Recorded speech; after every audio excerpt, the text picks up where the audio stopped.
I just record now. Whatever. Hi YouTube. Hi YouTube. You're not missing anything. No, we're just being silly. You were just being silly. Oh, you have to see my shirt though. Yeah. Here you go, YouTube. So here's the deal for today. We're going to talk a little bit about basically the news in space that we've missed while we were only going to away. hit the highlights though, because we've been gone for a while. We've been gone for a while, so we're going to hit some of the highlights because there's been some actually kind of major stuff going on that we need to talk about. And then we're basically just going to run through a bunch of pictures of our visits to various NASA facilities. And stuff. Yeah. And chat. So it shouldn't be too long a show. We just want to get back into having a show. And then 2 weeks from now, we'll be back. And I believe in 2 weeks, we're going to be talking about the Apollo program. The Apollo program. So that was what we were planning to do anyway. Yes. Yeah. If I'm honest, we just need more time to research and prepare the episodes because Apollo is going to take. Yeah, it might be a long episode. There's a lot. It'll probably be broken into a couple episodes. Yeah, go watch that new movie. I actually we should just have the episode launch and go. It'd be like 10-second episode. Go watch First Man. Well, and then we were given an idea at CitizenCon that you and I have to do, and I kind of want to.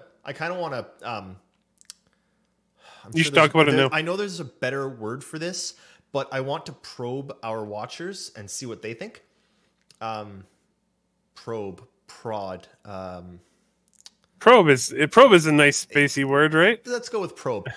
So it was suggested to us to watch The Martian and record just the audio of myself and Eric talking over The Martian and talking about the science and things, and then release that as a podcast that people can watch and sync with The Martian as something to watch.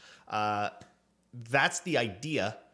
Let us know if anyone out there would be interested in that, because I mean, we're going to do it anyway, but. So it'd be like director's commentary for The Martian, but from people who have absolutely no idea what they're talking about. Yes. Should be fun. Yeah. from not directors. Not directors or scientists or smart people even. Wait, why are we doing this? Because people asked us to. Oh yeah, that's a good point. Okay. In fact, someone pretty cool asked us to. Yeah, DJ Knight was like, "Do this." Yeah. That's it. He just told us to do it, and we were like, "Hey, we like DJ. We'll do it." Yep. Okay. Let's start with, I guess, news, space news. So where are we starting when it comes to space news? Nehkara? Let's start with happy note. Let's go with Bepi Columbo. Bepi Columbo. Okay. I can switch over to that quite easily, I think. Yes, Bepi Columbo. Okay, we're going to watch some highlights of the Bepi Columbo launch. Oh, wait, let me get this out. All right. So you're probably asking yourself, what the hell is Bepi Columbo? So Bepi Columbo is a oh, seriously? Can you hear that? Hear what? Nothing. Good. Oh, so yes, I can. Oh, damn. Anyway, that's my washing machine. Anyway. Ah, yes. Regardless, Bepi Columbo is a joint mission between the European Space Agency and JAXA, which is a Japanese space agency. And it is a dual orbiter mission for Mercury, which is really freaking cool. So not only will we get an orbiter for Mercury, we'll get two orbiters for Mercury in one mission. So basically they have like a carrier spacecraft that holds both of the orbiters inside of it. And we'll take them to Mercury. It's going to take quite a while. They are going to enter orbit of Mercury in 2025. Part of that problem is entering orbit of planets that are closer to the sun is actually fairly difficult. You end up you get a lot of speed when you're falling towards the sun, and Mercury is only twice the size of Pluto, so it's really hard to get into orbit around it because has so little gravity.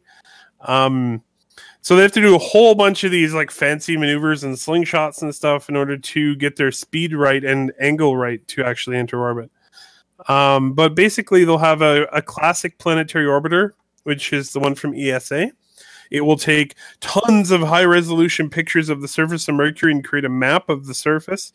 And then they also have a Japanese spacecraft that is a magnetospheric orbiter.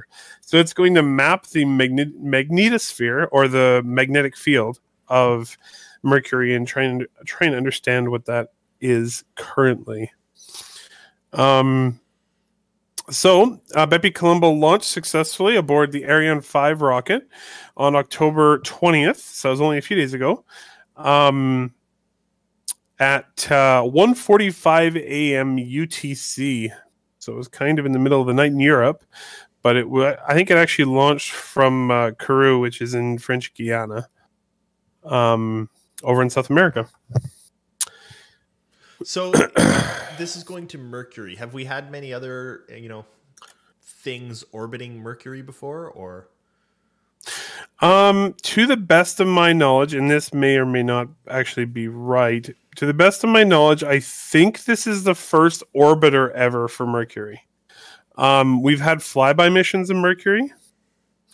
But, as I mentioned, it's so hard to get into orbit around it. No, I was wrong. They did have one other. I think this is going to be the second and third orbiters. The Messenger mission did orbit Mercury between 2011 and 2015. Okay. But my understanding is that Bepi Columbo, especially the Mercury Planetary Orbiter from ESA, will be able to get much higher quality imaging of Mercury. Regardless, very cool. It's great to have multiple active planetary missions at any given time. Especially since our space program has been so focused on Mars for so long. Hello, Bruce Arena. Hey, Bruce Arena, how's it going? So that's about it for Bepi Columbo. Wish it well on its journey, and I'll meet you back here in December of 2025 when we can celebrate the entry into orbit. I mean, it's not that far away. Let's be real here. It's not too bad. It's only 7 years. I'll only be 40. Oh yeah, that's yeah. So was there anything? Did anything happen over with SpaceX while we were gone? Or does yes, everything actually happens kind of ties into the Soyuz, doesn't it? Well, not really, because I should mention I should have had a picture for this, but I actually forgot about it until I just asked. But SpaceX had the Salcom 1A launch from Vandenberg, which is actually the Sunday before CitizenCon, and I was actually in Texas. Oh yeah, we watched that launch in the hotel room. I remember that. That was it was by a lot of people considered to be one of the most spectacular launches in recent history, because it launched at twilight. So it flew up into the sunlight, and it created this huge nebula cloud in the sky that millions and millions of people in the U.S. could see.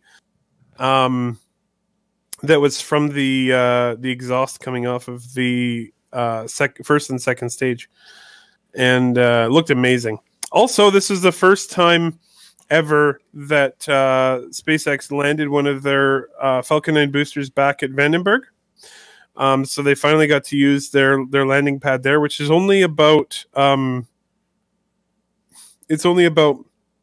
400 meters, 400 yards from the launch pad. So it's actually really close, and makes it really easy for them to refurbish that rocket, because all they have to do is wheel it the 400 yards back into the hangar.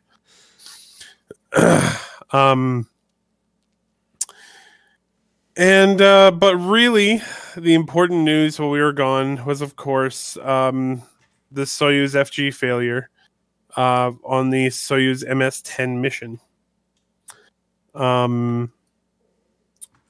Obviously, that one was the big story. Now, we still don't know the exact cause. Russia being Russia, they will have to talk about it because it's a joint partnership with NASA and all that.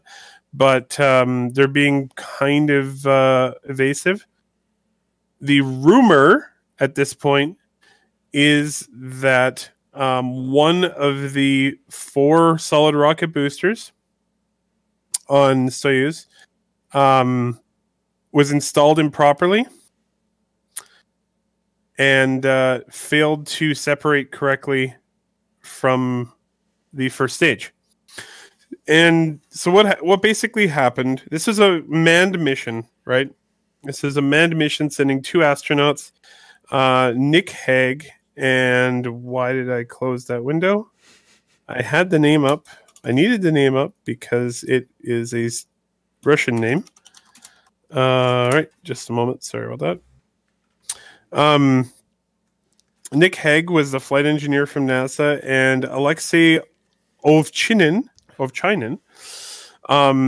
was the commander from Russia. Now, when basically what happened was, and this is all, some of it's still rumor because, again, it's Russia and not everything is confirmed all the time, but what we think happened was there was some kind of problem with the solid rocket booster. The rocket began to experience a failure. The ground control in Russia radioed to the astronauts and told them pull the abort lever. And so one of the astronauts had to grab the abort handle and pull it. And I think it's like a pull and twist thing. And very unfortunately, but thankfully everything was okay. But right before the abort happened, they actually had the planned dump of the launch of escape tower, which would have made it much easier for the capsule to get away from the rocket. But it was like a couple seconds before the failure. They had the normal detachment of the launch escape tower. So they had to use the capsule's engines to get away. They did, but they ended up having to do what's called a ballistic reentry, which means that the astronauts had to pull 6.7 Gs when re-entering the atmosphere, and they landed, I think it was 400 kilometers from the launch site in Siberia. Well, not Siberia, Kazakhstan, sorry. They recovered them quickly via helicopter. I think it was, quickly, but I think it was still 90 minutes before they got to the astronauts. And they were totally fine, no injuries, and they were able to be reunited with their families. Now, I am quite skeptical of this, but Russia and NASA are saying they will have manned flights again in 2 months. I have no idea how that's possible. Today there was a launch of 2 people. But because a lot of people are speculating it should take much longer than that. But we'll see how it goes. The biggest problem is that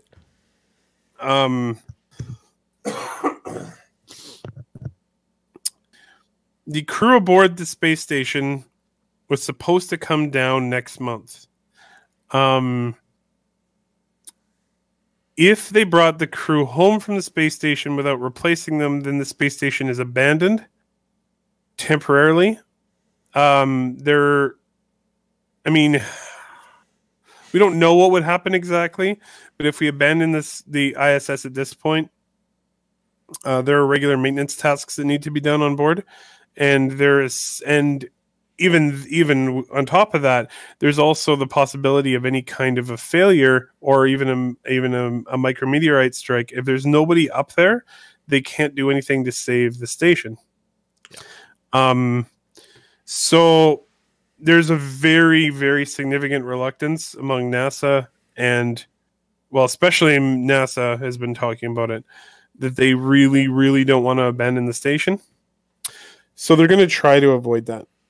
I can't really give a lot of clarity on exactly what will happen because we don't know at this point. But what we do know, they can't use the Canada arm if they abandon the station. That's the problem. The Canada arm is the only thing protecting us from the robot overlords. Yeah. All they needed was an arm to punch, but it had to be Canadian because otherwise how would they say sorry after? That's right. One thing that we do know is basically as soon as this happened, we were immediately talking about SpaceX. Mm-hmm.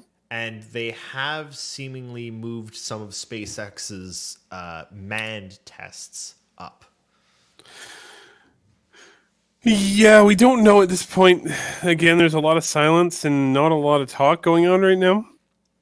SpaceX has repeatedly said that they are basically ready to go for the unmanned test of Crew Dragon. NASA has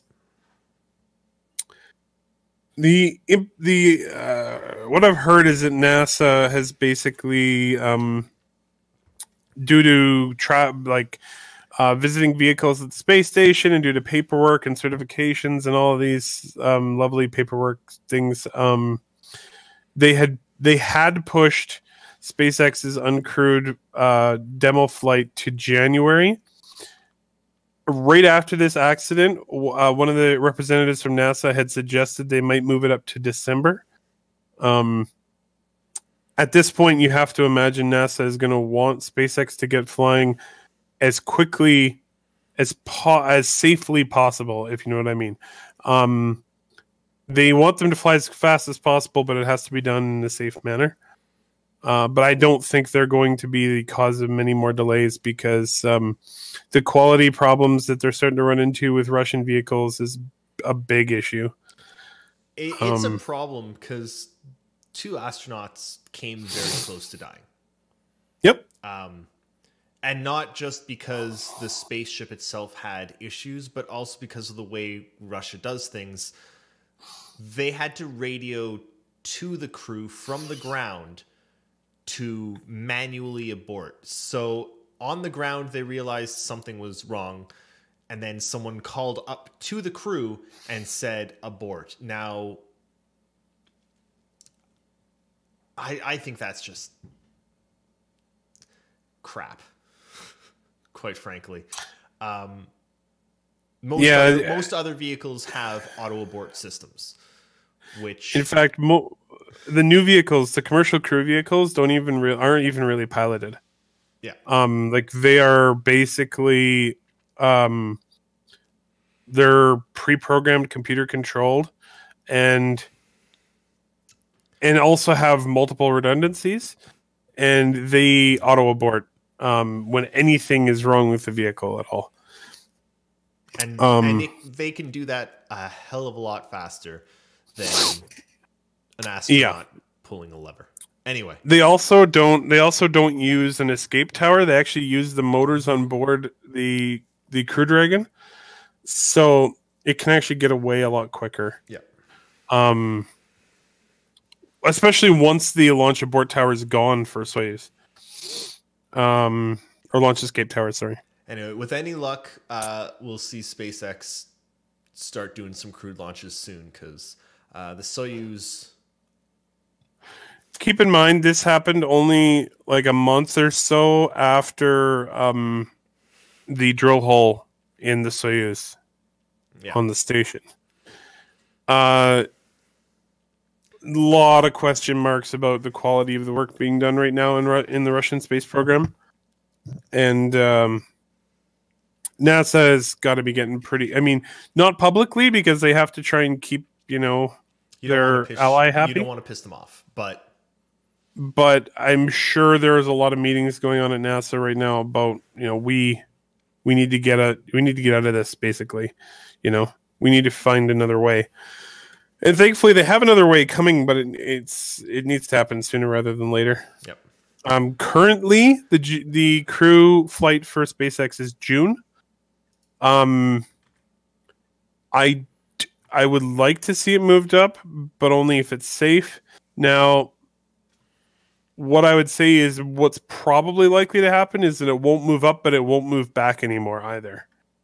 Now, they're going to be... I believe there was a Japanese supply mission going up, correct? Soon? Yeah, that was actually... No, it's already there. It's already there, okay. Yeah. Yeah.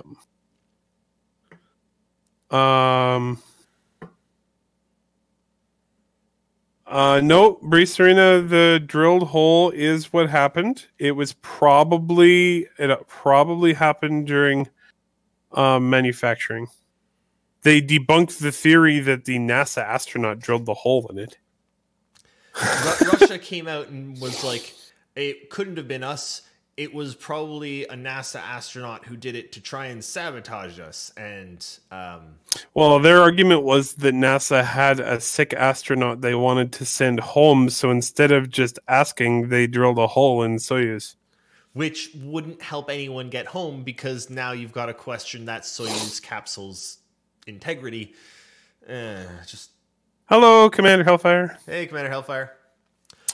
Regardless, I am actually I'm wishing... I'm just pissed off at Russia. Wishing all the best for Russian space program and NASA's space program, and for SpaceX and Boeing to hurry the hell up. Wait. And for NASA to help. Wait, is there a difference between the Russian space program and the American space program anymore? Not really at the moment. Oh, unfortunately. Well, at least not for human space flight. Yeah. All right. So let's. How about we move along to our adventures? Yeah, let's talk adventures. I'm gonna see if I can get this to work. No, maybe you should put up a picture of what we went there in. I should put up a picture of what we went there in. I don't know how I'm gonna do this. Very carefully. I gotta find it. I don't know if I have just a picture of it. I've got us driving in it. I don't think I took any pictures of it. Well, I have a picture of it. If that'll help. I think I can make it work. Give me a second. Okay. Wait, where do you have a picture of it? Just a moment.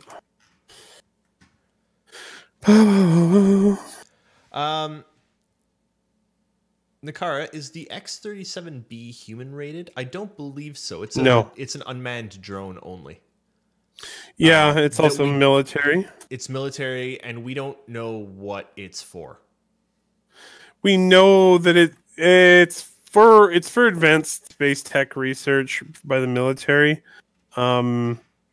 They don't let anyone else use it. Yeah. And it's not human rated either. It's not big enough. They do have plans to make a larger version of it that might be human rated. Where do you want me to send this picture to you? Just put it in Discord. Okay. Where did the picture go? Oh boy.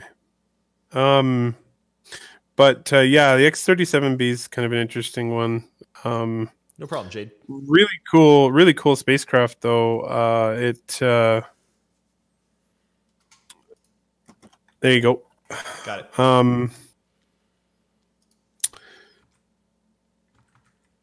The X-37B can stay in orbit for over a year on its own, and that's pretty damn cool. There it is. That was our ride to Johnson Space Center. Yeah. So after CitizenCon, the day after CitizenCon, actually, a bunch of us relay folks went down to visit NASA Houston. Mm-hmm. and we decided, because we're cool, to rent a Tesla to do it because we're cool. That's right. Yeah, it's the Tesla is a friggin', it's amazing. It is just amazing. Love the car. Love it. Mm-hmm. Okay. So I think we're just gonna like flip through some of the images And talk about them. and talk. We got there, and there was this whole, Hello, shuttle. on a spaceship. Wait, what? Shuttle on a plane. That's what it is. Yeah. It's a plane. Yeah. Sorry, the spaceship's on a 747. Yeah. We go in that, This is how the shuttle was transported around the country. which is super cool. Mm-hmm. So that was the Space Shuttle Independence. I believe the Independence was a prototype that never flew, as opposed to the Space Shuttle Enterprise, which was also a prototype, but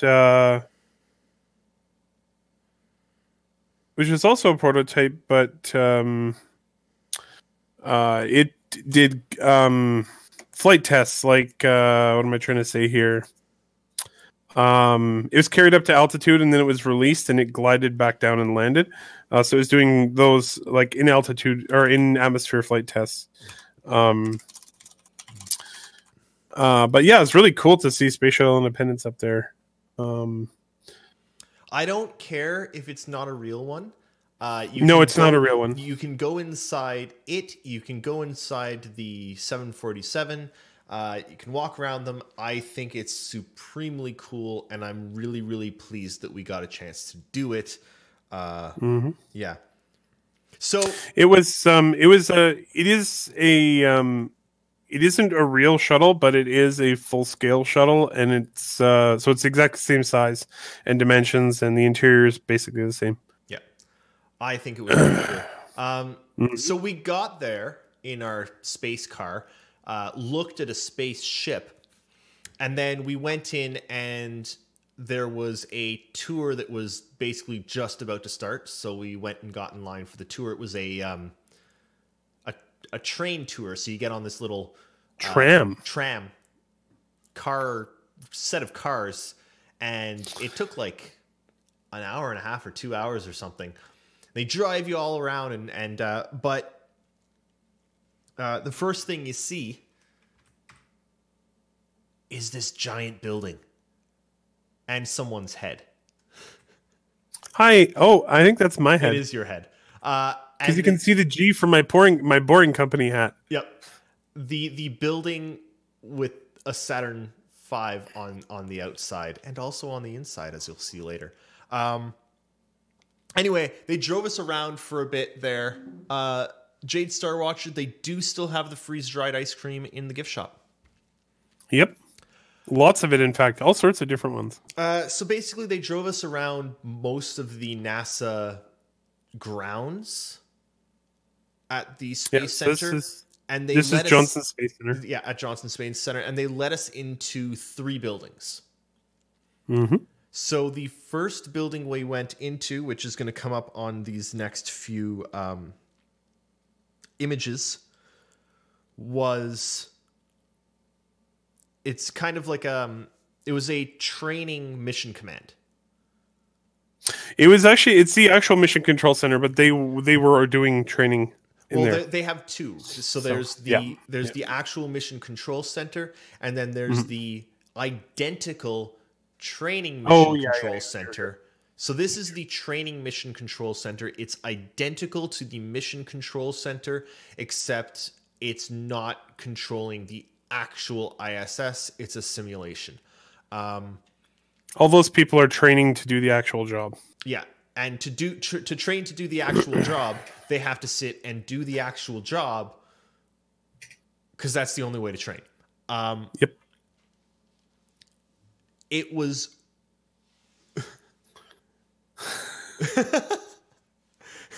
Commander Hellfire, I don't care. NASA are cool.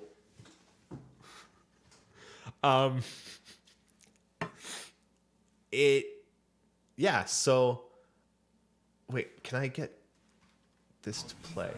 It maintains the environmental system. Well, that'd be kind of cool. They watch over the air pressure, oxygen content, make sure there aren't any. Yeah, so this is really neat. Seeing the Mission Control Center, they have all the like mission patches up on the wall there, on the left. You get to see these people with like a billion monitors trying to monitor all this different stuff at the same time. It's really kind of neat. CNN. Who is? Thought no one was. Well, the guy that's standing up there. Oh yeah. His two left monitors are news. Nice. Well, you know, Stuff the way only things are happens right now. sometimes. Yeah.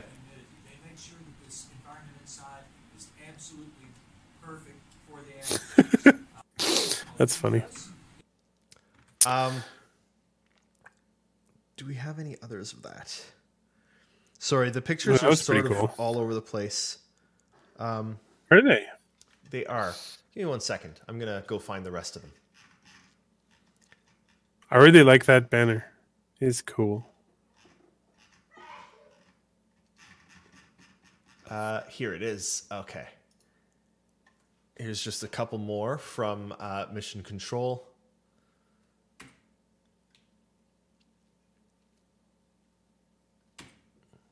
And I liked this because you can kind of see some of the patches on the wall. I thought they were they're really cool. Mm-hmm. I found it actually kind of interesting that this is the pretend Mission Control, and they still have all the patches up on the wall. They still Have a bunch of pictures up on the wall. Yeah, like of missions. It's still. It still means something, I guess, is what I'm trying to say. Anyway. We already have CSA, man. We don't need to start CASA.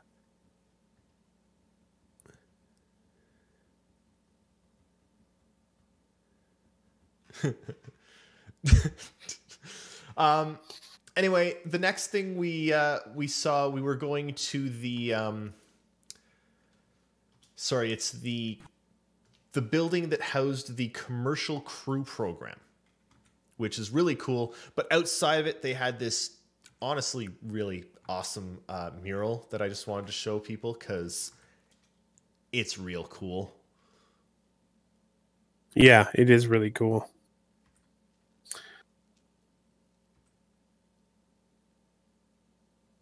Gotta love that fantasy of SLS going to Mars. It's fantasy now.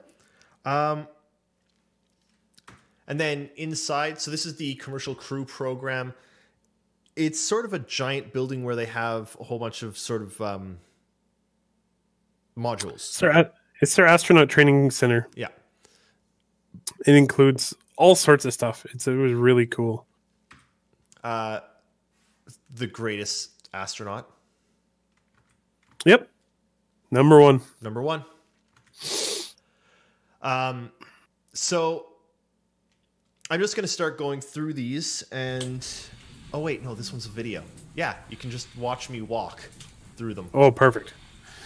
Yeah, so this is a trainer for the International Space Station. It has mock-ups of all of the different modules, so they can actually train for different scenarios inside the modules. They were talking about like they would do fire drills where they would the astronauts in training would have to figure out how to put out a fire inside one of those training modules, what to do, and yeah. So Zarya there is one of the Russian modules.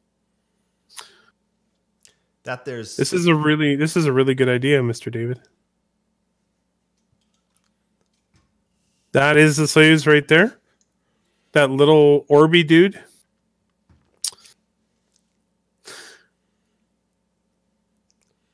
I just thought it was really cool to walk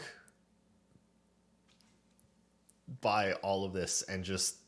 As you can tell, also, this building is enormous. It's huge. It's so huge. Like, if you were walking that floor, it would probably take you a while to get from one end to the other. Oh, man. And there's the an line of old people in mock-up front of the me shuttle. were kind of slow, but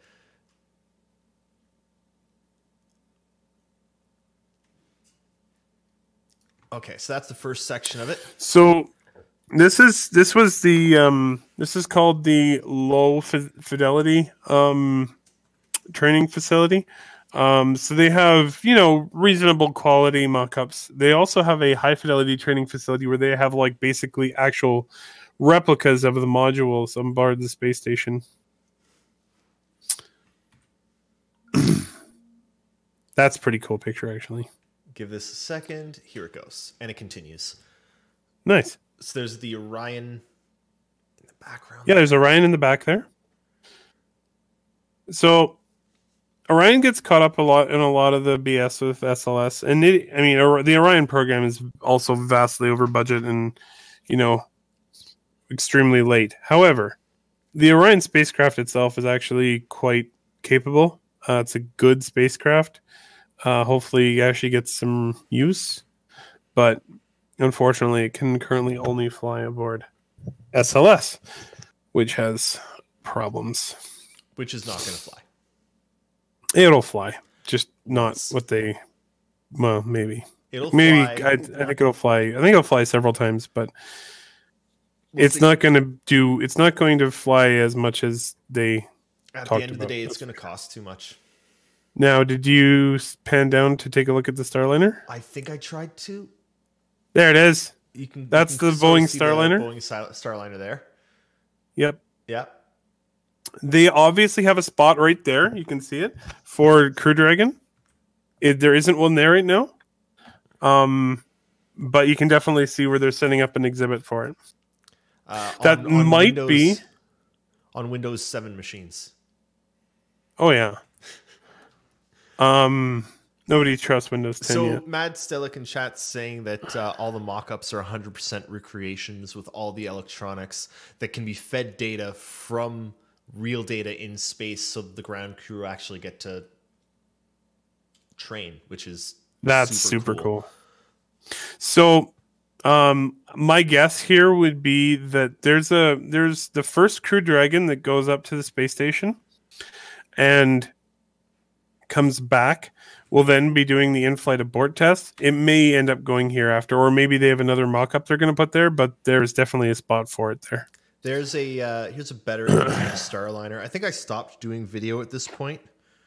There is a great picture of the Starliner. But there's the Starliner. No idea where the Dragon got moved to, though. It's not there. No. This was just after the. Or wait, no, this was before. Before what? Before the whole Soyuz incident. I don't remember. It was right around the same time, within like a day or so. Yeah, maybe they wouldn't have moved it out for that reason. If they had one there, it was one they're not working on. So if there was one there, then it probably was moved somewhere for some like silly reason, like to fix it up or something, repaint it or something like that. Who knows? Or maybe it's being shown off somewhere. Yeah. Regardless, there's no Dragon there right now. No. There is this dude though. There was a bunch of cool robots and stuff. He's cool. Yeah. Did you get the spider? Well, I got Windows 7 because I felt it was important. Yeah, of course. And, not a Canadarm. Nope. That's a NASA arm, apparently. Which is not nearly as good as a Canadarm. No. Then there's this guy, Spiderbot. Yeah, he's cool. He's cool.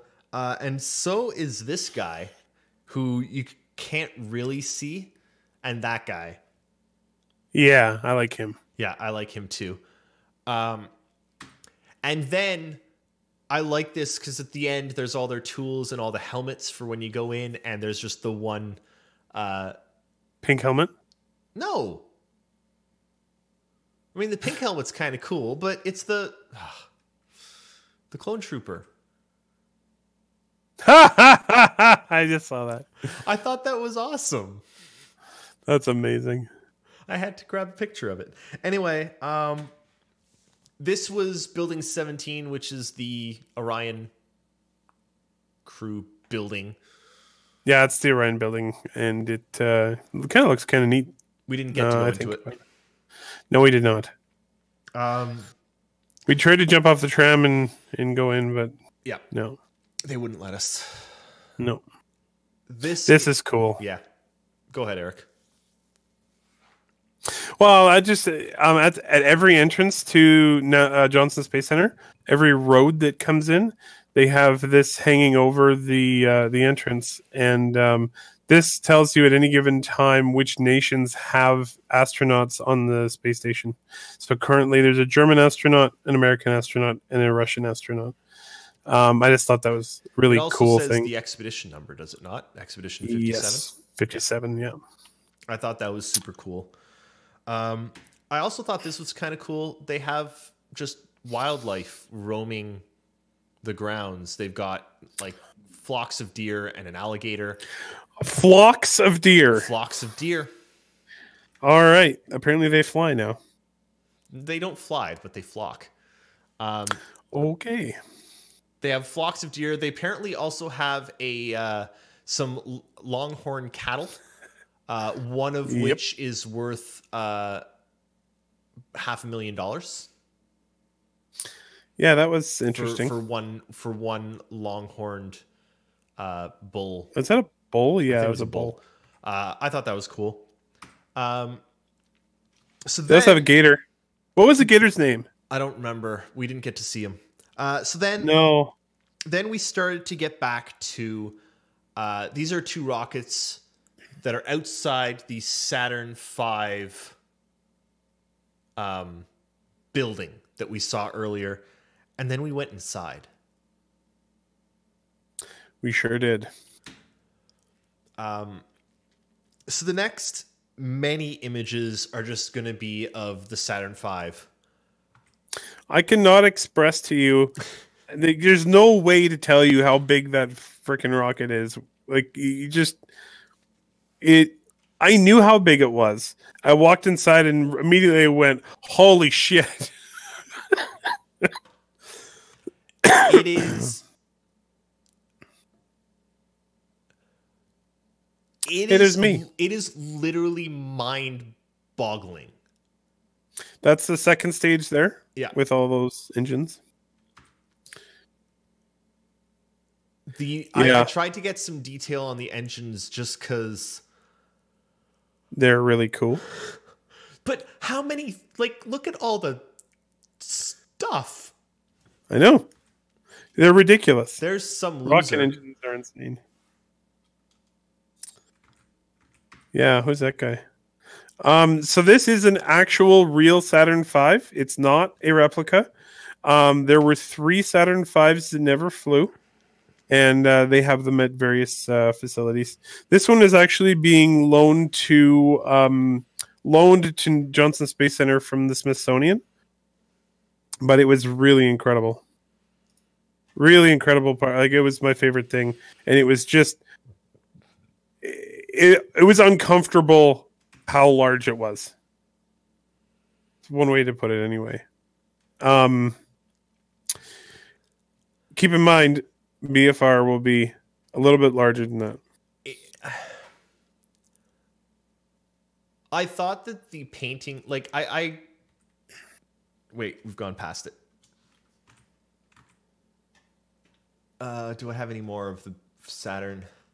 No, that was all. Oh, wait, no, we've got... Aha! Photographs from someone who can take better pictures than I.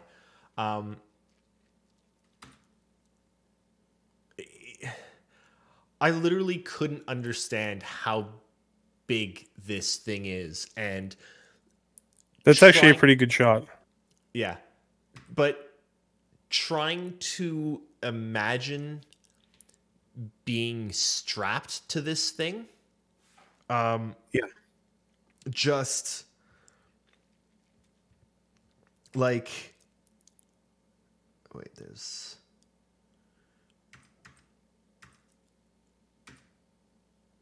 there. I don't have the words to explain it. If you ever get the chance to go see this, Yeah. you honestly have to.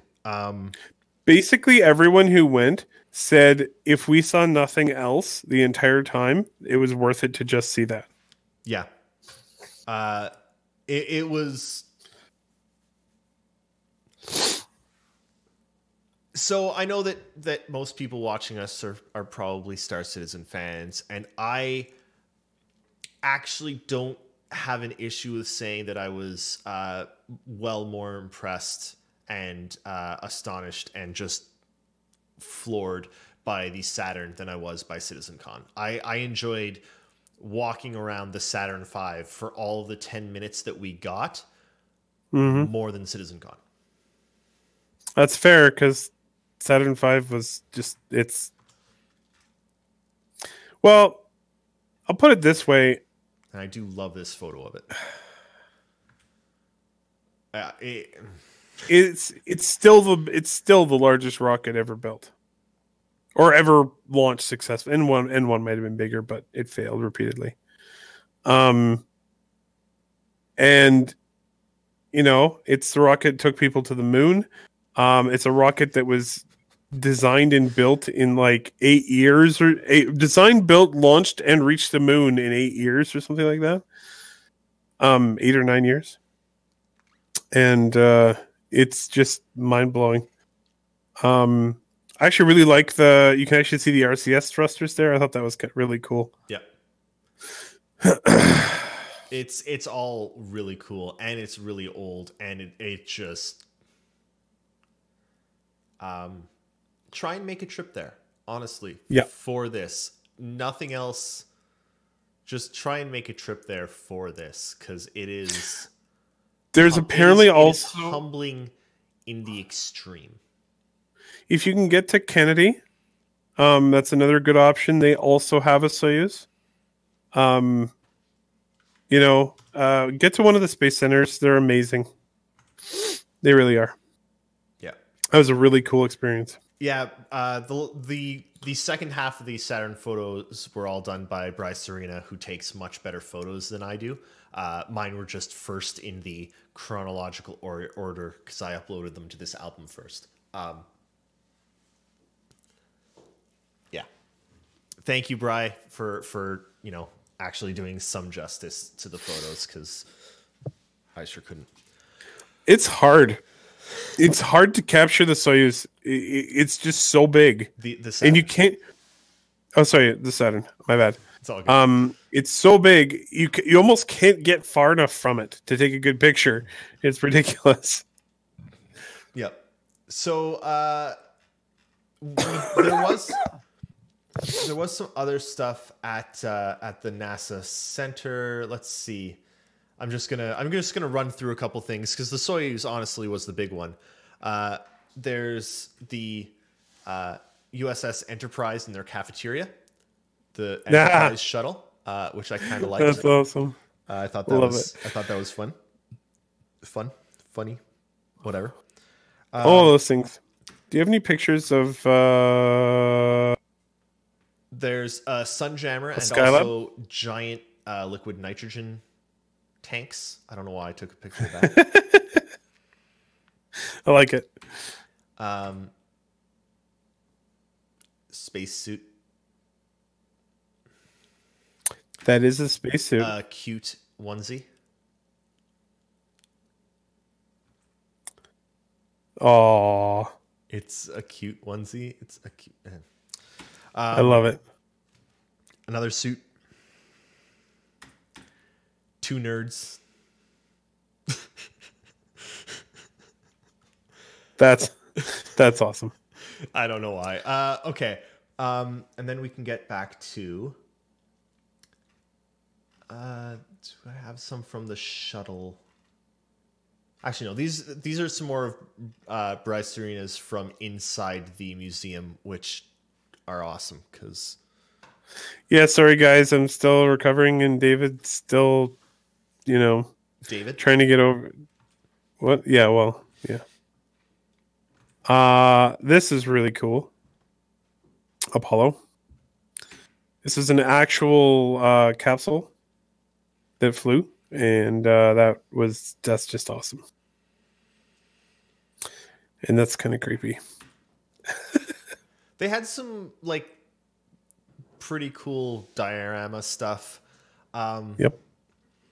Honestly, I agree. the like education center was more focused on children and like child education. They had some phenomenal like interactive exhibits for kids.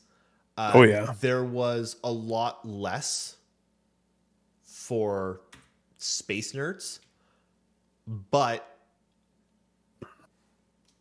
it's still an awesome visit. It was still a great visit, but you have to do the tour.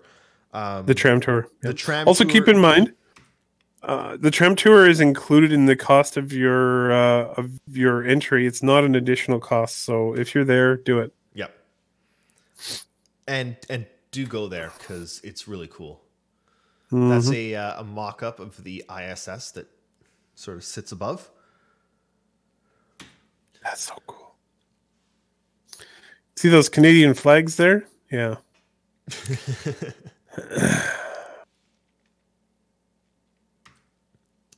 What's this piece of crap?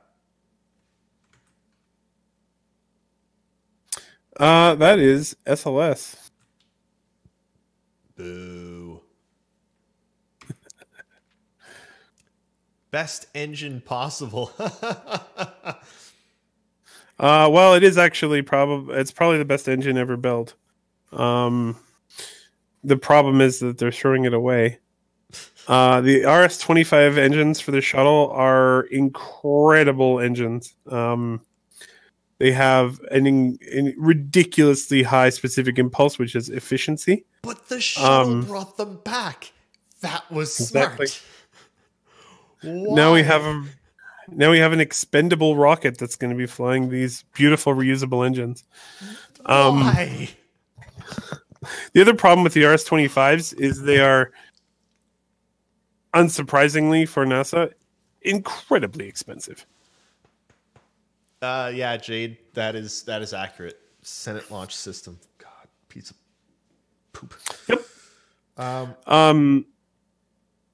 mean, again, as I've said before, I will cheer on SLS when it's flying because more space is better. However, the program has problems. And I mean, to be fair, they've been brought to task lately, but yeah. A couple more from inside the shuttle. Yeah, that was cool. Very cool, I thought. The number of buttons is ridiculous. Oh yeah. Canada also represented. You kind of missed this in that cockpit there. There were also buttons all along the ceiling. Yes. Like there were so many buttons. It's just stupid. Yeah. It's really cool. All of it was really cool. Yep. And we actually managed to check out the shuttle in like 10 minutes because we we only had like 20 minutes to go through the shuttle and the 747. And in the 747, they had like the history of the guy who came up with the idea of the shuttle and then transporting it on the 747.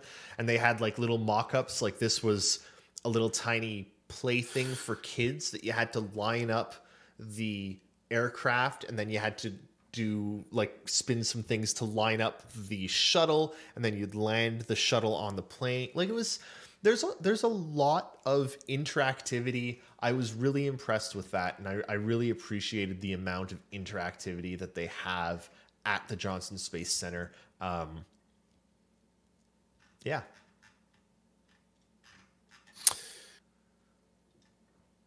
All right, should we move on to my wanderings? So okay.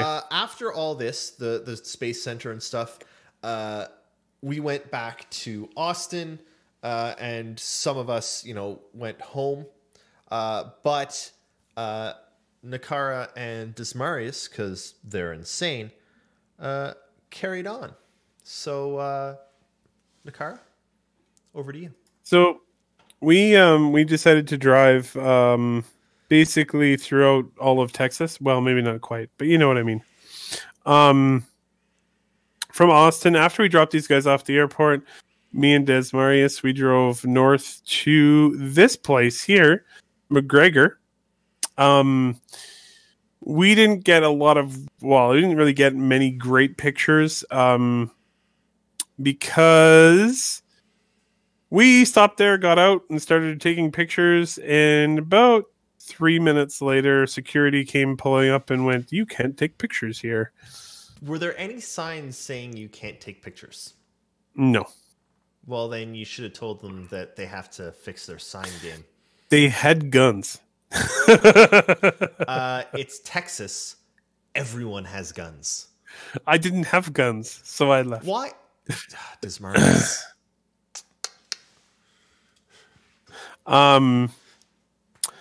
So we but this is still cool. I just wanted to see where it was. I even got to see, I looked through a pair of binoculars Des had, and I could see that there was actually a first stage for Falcon 9 on the test stand, which was kind of a neat thing to see in person. That's cool.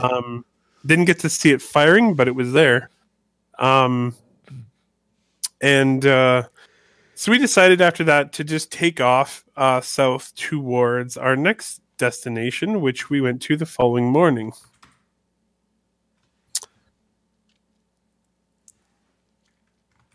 Boca Chica. Boca Chica Village. Boca Chica launch facility is currently under construction. And it will be the launch facility for the big fucking rocket. So here's what we have currently there. There's two deep space antenna, or two antennas. Those are tracking antennas, and they will currently be used for, like, they're actually going to be in use next year. They'll be used to help communicate with and track the Crew Dragon. And SpaceX bought those antennas from NASA and trucked them halfway across the country, refurbished them, and set them up there.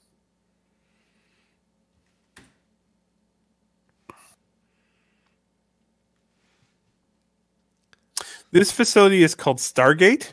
It was just recently finished construction. Wait. Stargate. Yeah. It's just recently finished construction, and it is a joint effort between SpaceX and I think a couple of local universities, and it's basically to train students in a bunch of different aerospace engineering tasks. And they have the interior is like a modular space, so they can set it up in a whole bunch of different ways to simulate different scenarios.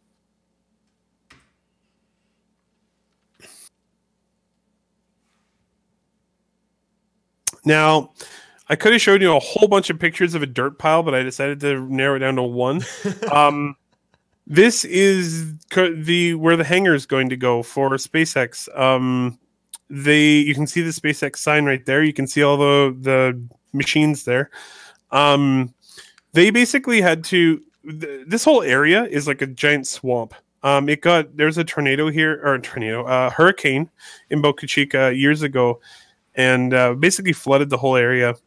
So when SpaceX wanted to build a launch facility here, they had to get as much of the water out of the soil as possible. And one of the ways to do that is a process called soil surcharging. And basically what you do is you just pile a ton of, like a giant mountain of soil on the up on the ground, and the extra weight pushes the water out of the soil underneath. Basically, you do this so that once you build your building there, it doesn't sink. It doesn't sink into the ground. And so they're basically finishing. The soil surcharging is done. They're going to clear off an area now to build the hangar, and that work was underway. And we should see this facility come online sometime next year with the first hop tests of BFS.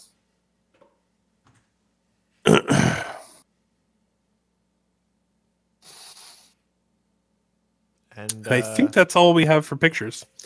Yeah. Actually, you should. Can I send you one more video to show? Yes. Is that easy to do? Yes, it is.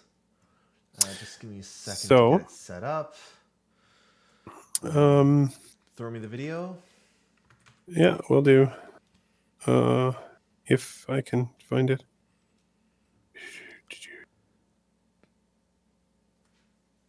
Sorry, Sargarath. We can't go back over it. It'll be up on YouTube. Can you go though. back over what? Oh, You missed all the cool stuff. I mean, oh, there's a lot of cool stuff. okay. What? Just give me a moment. Okay. So the problem. Okay, I uploaded something to my YouTube account, and it's not showing up there anymore, even though I actually watched it earlier today. It's YouTube. So I'm just gonna find the link elsewhere. If and someone just could come up with a viable alternative to YouTube, Yeah, good luck. that isn't a porn site, that'd be great. Because right now the best alternative to YouTube is a porn site. Is Pornhub. Pornhub, yeah. Yeah. So here you go. I mean, a good one. Okay, give me a second. And this was probably one of my favorite parts of that entire experience. At least until we got to the USS Lexington, that was really cool too. But this was just the Boca Chica Beach was incredible. So this is like right beside the launch site. In fact, basically the rocket will be flying right over this beach. It was a beautiful day out there. Had the surf crashing, and this launch site, and actually where I'm standing in this picture is about 100 to 200 meters from the US Mexico border. In fact, you'll cool. see right there. There's a couple of cars on the beach down there, and those are basically at the border. Huh. Yeah. Thought there'd be a wall. No. He doesn't get one. I'm sorry. But the funny thing was, we actually never crossed the border, but we went through immigration checkpoints twice. Really? Yeah. That's weird. Yeah. And you got through okay? Yeah, we talked to them for a while, and they were mostly really cool people. Well, actually, they were all really cool people. You were just like, yeah, we're just gonna go see a beach. Pretty much. Okay. And then we ran into the one guy who saw our relay sticker on the side and was like, "What's that for?" And Des was like, "It's for a game called Star Citizen." And the guy goes, "Oh, Star Citizen! I know Star Citizen. My buddy in there plays Star Citizen right there. That guy right there. You see him? His butt's right there. There you go. Yeah, that guy plays Star Citizen." It was hilarious. That is amazing. The one guy. That's awesome. Yeah. That's pretty good. Yeah, no, it was really cool. And thank you, Des, again for driving me basically the entire length of Texas and back. So Yeah, Des is pretty awesome. Oh, I almost forgot. I wanted to show one of the things I got at NASA. So a couple of things I got at NASA. First is my shirt. Neil deGrasse Tyson shirt, which is awesome. But secondly, I got a challenge coin. And this is the 40th anniversary challenge coin of the Apollo 13 launch. Or mission, I should say. There were some really, really pretty coins, but I couldn't justify the cost of them. Also, these coins were made out of some of the material in them was flown spacecraft material. You should take a picture of them. I know that you got a number of them. I thought the challenge coins were cool, but I was pretty happy with the coin that Desmarius gave us. Oh my god! Yes. Yeah. I'll be right back. That one means more to me than any challenge coin. So exactly. I'll be right back. Okay. Okay. I want to show off the one that Des gave me. Yeah, sure, go. While Nehkara is going, we're just about ready to wrap it up here. thank you all for watching us. We will be doing another Relay Space in 2 weeks. It'll be focused on the Apollo program. And honestly, we will probably just be talking about the beginnings of the Apollo program because it was a kind of a large program, as I understand it. Yeah, it's probably going to go for a couple of episodes, I'd imagine.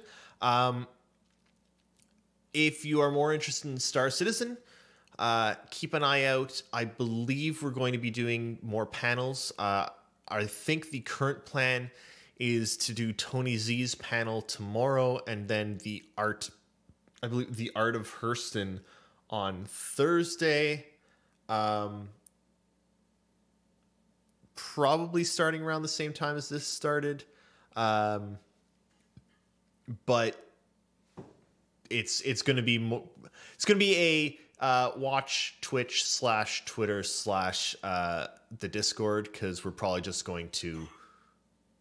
We'll give like half hour, an hour notice, but I have to round up minions for that. So it's the timing is slightly off. There will be a relay station this Saturday as well. I believe I've already got guests planned. I think it's going to be myself, Nehkara, Commander Llama, and Shiver.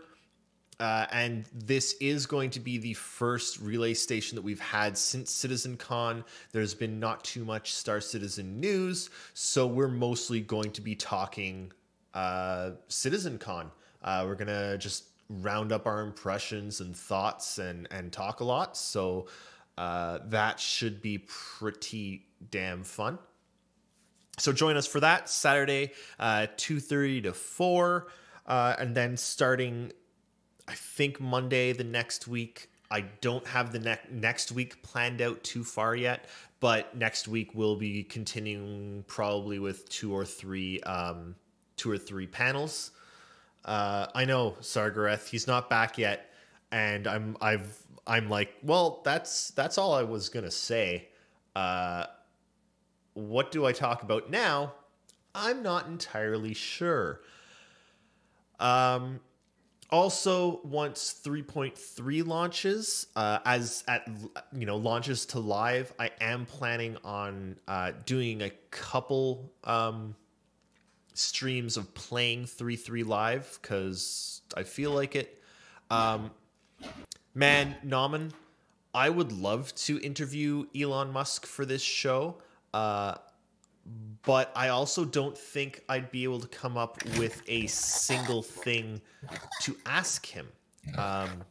Elon Musk being a smart person and me being me, I don't think it would go too well. I'd be like, "Hey, Elon," and he'd be like, "Hi, thanks so much for having me on." And I'd be like, so how about that spaceship?"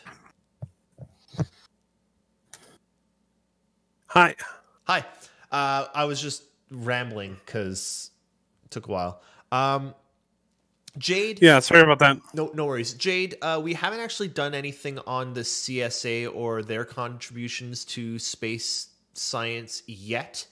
I'm sure we will be getting to the CSA at some point soon. So far, we've mainly been focusing on SpaceX, and now we're going all the way back to talk sort of the history of Apollo. And I think during the Apollo talks, we'll probably be talking some Canada in there because unless I'm completely mistaken, there was some significant Canadian contribution to, the whole Americans getting on the moon, which they take all the credit for, but don't deserve all the credit because, it was totally Canada that put them there. In Germany, yeah. It was an international effort. Okay. They took the people that were fired from the Avro Aero program. They went down after the Avro Aero was canceled, and they basically kickstarted the space program and made it work. Well, and Werner von Braun, but yeah, okay. But I mean, who was he anyway? Don't worry. He is the guy. He is the guy. I know. Don't worry, we will be talking about some CSA. Canada has always made some reasonably significant contributions to space and to the US's space programs, so we'll be talking about them. Yeah, exactly. I think that's it for this evening. Yeah. Did you have something you wanted to show? Did you show it? No, it's lost somewhere in my luggage. I'll find it. Take 2 seconds. I know exactly where mine is, and it will only take me 15 seconds to get it. So you go get yours. I will look for it again later, because I'm gonna have to tear apart. I think it's in my clothes somewhere from my journey. So I just threw it in my bag, of course, and then it went on a journey with me all across Texas. So I have to find it, but it's there.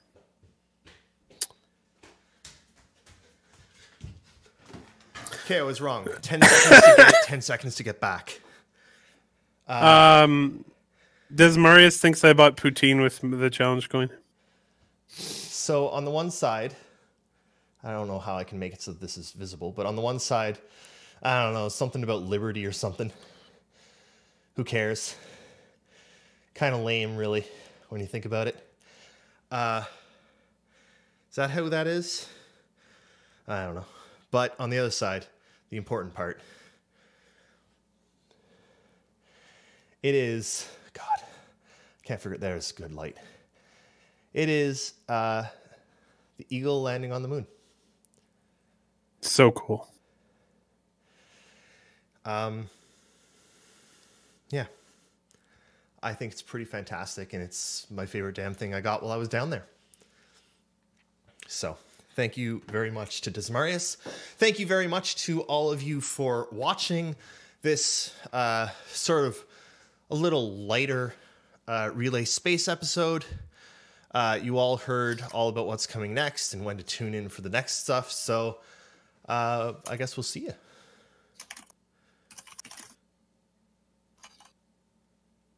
Thank you very much, everybody. Bye. Ta-ta for now.